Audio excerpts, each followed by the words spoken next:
I see Ron Dawson grooving out there on Skype video. Welcome back to the DV Show Live. Remember now, this is live, and you can see the chat room buzzing. This is interactive, so we can take your questions and comments. We're looking at what's going on. You can see it on the live show. And you're catching this live edition of the DV Show live on this Sunday night. Get it tomorrow if you weren't here or if you didn't get the whole thing. But my next guest has been on the show numerous times to talk about his business and then recently to talk about his new book, Refocus, which is a great book. Ron Dawson is here to talk about DSLR video and getting it incorporated into your business. Ron, welcome back to the DV Show. This time we can actually see you grooving to the music. That's right. Some cool bumper music you got going there, Brian. Oh, why, thank you. Why, thank you. We want to keep it exciting and grooving and moving. All right, so we were chatting there during the break, and you said today that you got back from a DSLR shoot. I mean, is this what businesses want now? I mean, getting a DSLR camera? Have you totally dedicated your equipment to a DSLR camera, or what's going on in this world? Yeah, so that's a great question. So the answer to the first question is this what businesses want? I would say a lot of businesses don't know what they want. It also kind of depends on what level of business that you're dealing with. I think if you're making, 30-second commercial spots that are going to be on broadcast television, chances are you're using, significantly more expensive cameras if you're working for like a major advertising house or that sort of thing. But I would assume a lot of your listeners are people probably like myself who have a small video business and they're dealing with smaller companies perhaps, companies making, $5 million in revenue or less per year. And a lot of them don't necessarily know what they want or what they need. And so it's up to you as the artist and the visionary to show them why they would want to shoot in one particular camera versus another. Now, what is your experience like shooting with these HD? Actually, you have an HD SLR camera, right? Am I correct in saying that, or is this a different kind of camera? Well, no. I mean, it's so funny because there's so many so many different names that people are calling these HD DSLRs, HD SLRs, video DSLRs. I mean, they're DSLRs that shoot HD video. So whatever you decide to call it. But we've been actually be 1 year this weekend. Actually, 1 year ago today marks my 1 year anniversary of shooting with a video DSLR, like with the Canon 5D Mark II. And so for the past year, a majority of the projects that we have shot have been with the camera. But, I still shoot with traditional Sony camcorders. But whenever I can, I use the DSLR. Why? Why? So here's the thing. So I had a bad experience with it, okay? I got the Nikon D90, and everybody's telling me, Brian, that is a bad entry-level camera that you got into. And I didn't have a great experience with it. I mean, the quality was great, but the ergonomics kind of threw me off entirely. So why do you shoot with these things? All right. So, Brian, I've been in the business 8 years this month. And for the past couple of years, until these cameras came out, for me as a director, as a videographer, actually behind the camera became less of a passion for me, became less enjoyable. But once I got my hands on the Canon 5D Mark II and I started shooting with it, the quality of the images that came out of it was so amazing, and what I was able to do as a filmmaker was so incredible that it really awakened my interest in filmmaking. I felt like a film student again. And it was just night and day between the imagery that I was getting off of my traditional camcorder and what I was getting with the DSLR. And, you make a good point about the ergonomics. It's not meant to be a video camera. And so there's like this entire subculture or this entire side industry of businesses that are providing, accessories to make it more ergonomical. Companies like Sakudo and Red Rock Micro and Cinovate are three of the big names that are making gears and rigs so that you can use these more like traditional camcorders. Yes. Now, I'm not going to agree with what I say here, but most of my audience, at least my listening audience, because I get emails all the time, is I'm glad you said that. It's a still camera, and we're trying to make it into a video camera. And some of these extensions and everything just kind of make it look funny. You know, I mean, I don't agree with what I just said. That comes from most of my audience. But do you get that a lot when you arrive on the scene and, you know, you get a client that takes a look at your gear and like, wow, well, this looks like jerry-rigged or hacked. I mean, do you get that? No, not at all. In fact, I mean, I think ironically, when you have like a DSLR that's rigged up, it looks more like a traditional like motion picture film camera than a traditional camcorder does. You know, particularly if you have a matte box on there and if you have, you know, other rigs and a monitor and things of that nature. But, you know, really, do I really care what the camera looks like if what the image that it creates looks like is as amazing as these DSLRs are? No. So, and the thing is, Brian, it's actually kind of a pain shooting with it when you think about the audio issue and you think about the ergonomic issue, and if you think about, you know, the conversion of the .mov files to an editable format, and if you're using like Final Cut or Premiere and things like that, the pain is so much that a lot of ways you kind of want to say, is it worth it all? But every time I see the finished product, when I see that image, it's like the pain is all worth it. I mean, it's night and day doesn't even really do it justice. And so, like, for me as a filmmaker and as a video producer, to be able to offer my clients something that is going to elevate their production values to a level that is far and above what other competitors may be doing makes it worthwhile. I love that you just said that. I mean, the output of this Nikon D90, mind you, I felt, holding it in my hand again, I felt a little more artistic and a little bit more creative with that camera, to be honest with you. And I'm sure, you know, you and many other people are grabbing onto this and saying, hey, I can provide such a larger level of production value that, it, you know, like you said, it's worth going through all this trouble. And I totally agree with you on that. Yeah, absolutely. I mean, and you got to look at, you know, obviously your clientele and, you know, the costs that are involved. And, you know, like, you know, one of the issues that I wanted to address today on the show is that, you know, there are a lot of people who are in the business. They have all this video gear that they've invested in. And the thought or the idea of spending thousands of more dollars on lenses and on camera bodies and on rigs and whatnot is, they just can't even fathom it. And I'm here to say that I've been using this camera for exactly 1 year to this day, and I don't own it. Every project that I've shot with a video DSLR, I've either rented or borrowed the camera and the lenses. Why is that? Why? Because I don't want to spend thousands and thousands more dollars right now anyway investing in this new equipment. We really don't have to. You got applause there. You got applause. You got applause. And here's the thing, Brian. This is frustrating to me. Not many get that, Ron, okay? Not many get applause on the DV show. A few weeks ago, I did a survey through Twitter asking filmmakers how many of them purchase their equipment versus renting. And I had like different levels. Do you purchase just the body and rent the lenses? Do you purchase everything? And I was surprised at the number of people who purchase everything. Yeah. The rig, the camera, the lenses. And I just think that there are some things it makes sense to purchase. But I think particularly with this business, when you look at how motion pictures are made, everything is rented, okay? Right. Like I've said, every project I've shot with this camera in the past year, I've rented or borrowed the equipment needed to do it. That's right. And the thing is, you, as a video producer and as a business owner, if you're doing this as a business, you need to look at how many projects you know are coming in, how much revenue is coming in, and do a cost comparison analysis of, you know, the cost of renting the camera for a certain number of time and versus the cost of buying it. So let's say you spend, you know, let's say it's going to cost you $6,000 to get the body and the lenses that you want, and versus, let's say, just renting it on one-offs whenever you need to. If you spend $6,000 on something, let's say you're going to write that off over the next 3 years or 4 or 5 years.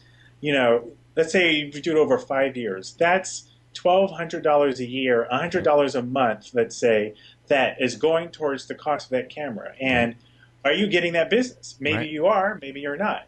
And so you need to look at, you know, how much does the cost of my equipment amortize over 3, 4, 5 years divided by the number of months? compare that to what it would cost me to rent that gear for every project I shoot. That's right.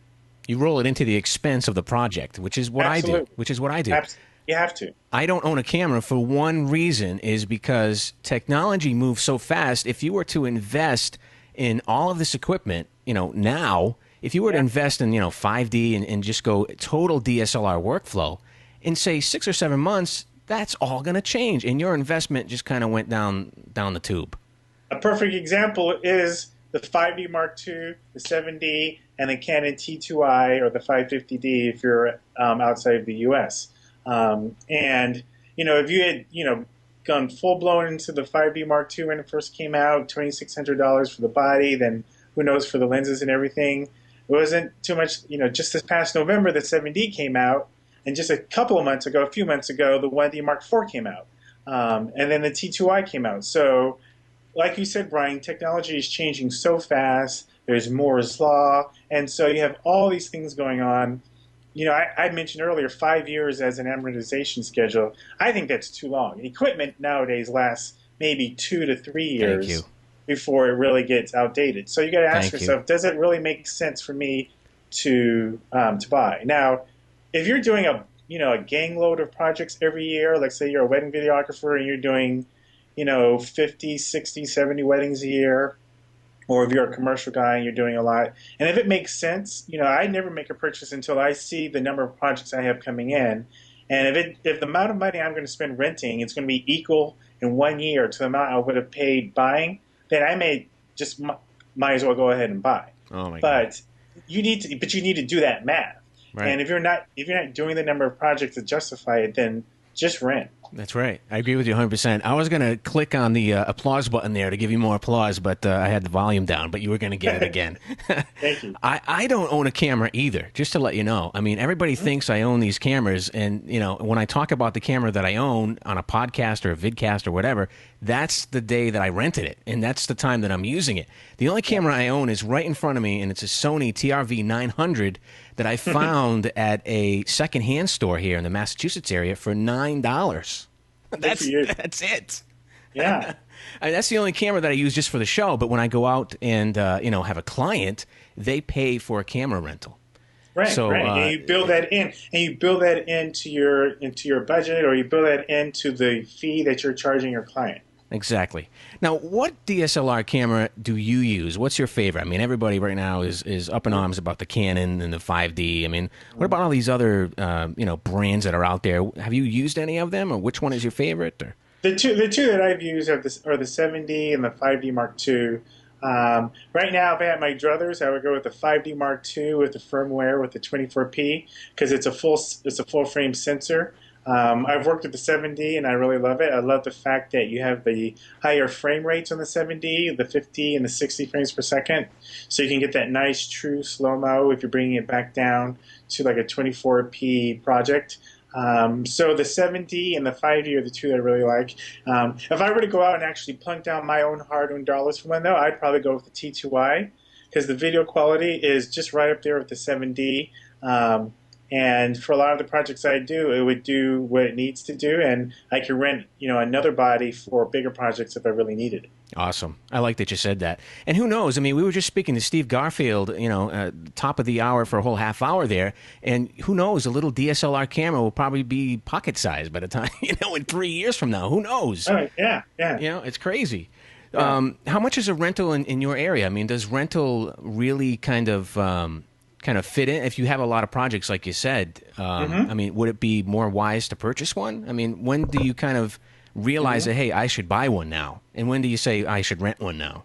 Yeah, I think if you're just starting out, I would say rent it, just because, particularly if you're new to the camera, you don't want to do an investment. And rent a few. When I first rented it, I rented it for a month. I rented like 2 or 3 lenses and the 5D for a month and extra batteries, and it cost me about $1,000. Wow. But I rented it for a whole month with, prime lenses, not prime lenses, with, expensive, L-glass lenses, and I got 10 projects out of it. I did 10 projects during the time that I rented it. So each project amortizes, it's like $100 rental per month. I mean, per project. Wow. Which is not bad No. when you think about it. So I would, rent it first, make sure you feel good about it, and just do the math. How many projects do you know are coming up, and how much are they paying you, and how much would it cost to rent? The place where I've done most of my rental is a place in the Bay Area called borrowlenses.com. They have great customer service. What is it again? I'll put a link to it if you'd like me to. Borrowlenses.com is where I've rented. Okay. They have great customer service. There's lensrental.com. And, they have different, rental prices for the camera and for the lenses. And you can rent for as little as 3 days. You can rent a week, 10 days, a month. So I really, check it out and just shop around. There are enough places out there that will send you the camera in a UPS or a FedEx box. You get it in a day or two, and they give you the materials to ship it back with the return envelope. So you just ship it, tape it, send it back, and it's easy. So if there's no area directly in your area, look at one of these online places. Yeah, well, definitely check it out. I'll ask for these links in the show notes so I can put them in the show notes, so please email them to me. Sure, I will. Now, you said $1,000 for the whole month to rent that camera?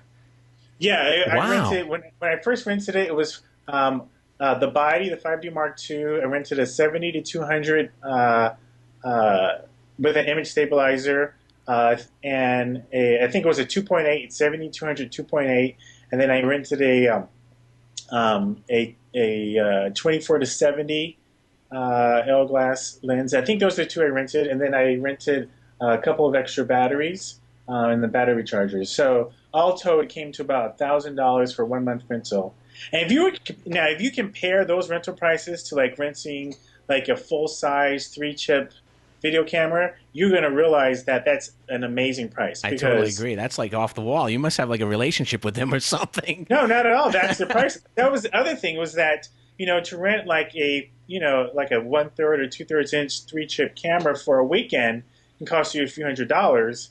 To get an entire camera like that and lenses for a month that's going to shoot video that's going to be superior to a traditional camcorder is amazing. Yes, I agree 100%. Now, how was the learning curve on this? One last question. How was the learning curve in getting this thing up and running? Did you have to learn a lot before you started shooting with it? Yeah, there is a learning curve. If you're not used to working with interchangeable lenses, if you're not used to dealing with aperture and depth of field issues, if you're not used to the conversion process of converting, there's a lot of places to learn. I mean, Philip Bloom, who is a guru. He's a guru. Go to his website and spend a half day on his website, and you'd be good to go. Vincent LaFerray's website, and so there's lots of places on the internet where you can learn what you need to learn, which is why it may be good just to rent it, just to play with it, and to, practice before you actually take it on a real job. I'm telling you, because of you and the guys that you just mentioned, especially Philip Bloom, I'm catching the fever of this DSLR. And for now, I'm holding myself back with spending the money because, I don't want to go in debt. And especially in today's economy, you got to be careful on some jobs that you go on. And you've given us some wise advice there, Ron. Absolutely great advice, for lack of a smaller word. I still have my DSLR camera here, and it takes great still shots, and that's what I resorted to it. Your book, what's up with Refocus? How's it going? You coming out with another one, or? Yeah, Refocus: Cutting Edge Strategies to Evolve Your Video Business by Peach Pit Press is doing well. I still get emails from people all around the world telling me how much the book has meant to them. If you go to peachpit.com/refocus, or if you just go to Amazon, do a search on Amazon, you can see it. And if you've read the book and you enjoy it, leave a comment on Amazon. That really helps out. But, one thing that's good about the book is that it's not like a video how-to book. It's really more about branding and marketing and how to take.